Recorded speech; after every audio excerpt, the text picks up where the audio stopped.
Hey guys, it's Claire Aiken, the Fiddle Leaf Fig Girl, and this week I want to talk to you about a really cool topic, and this is going deep. This is not only about notching, but it's about something even deeper, which is 3 techniques or 3 strategies for making your cut when you're notching your Fiddle Leaf Fig.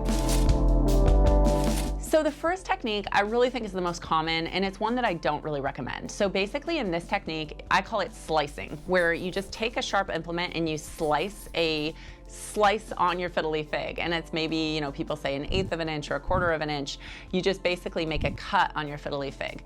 This isn't as likely to be successful as true notching because you're not making enough of an injury, and basically your plant repairs the injury so quickly that it doesn't give it enough time to form a new branch. To form a whole new branch, we need 2 to 4 weeks where the hormones are disrupted within your plant. And so you need your notch to actually create an injury that lasts 2 to 4 weeks in order for your notching to be successful. That's why I recommend the second method, which is true notching, where you're basically taking a punch cut out of your plant. So I recommend using a box cutter, a sharp knife, or pruning shears to actually punch in 45 degrees up, and then use the same implement to punch down 45 degrees, and you cut a little triangle out of the bark of your tree.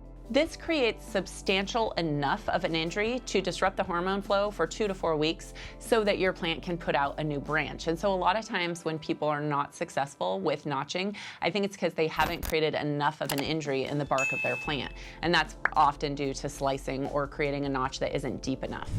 The third method is probably my favorite, and I call this ringing. I don't know if there's a real term for it. This is something I made up. But basically with this method, instead of cutting a notch out of your tree, you basically do a ring almost all the way around the entire stem. This creates an injury 360 degrees around your stem, which sounds bad, but what you often get when you do a ring all the way around your plant is sometimes you can get 2 branches instead of 1 because almost the entire thing is injured and it disrupts so much of the hormone flow that I see it be more successful, and often I see 2 branches come out. So if your plant needs 2 branches below where you're doing your cut, and you really want those 2 branches to come out, try ring almost all the way around, and that is more likely to give you 2 branches instead of just 1 right below where you do your notch.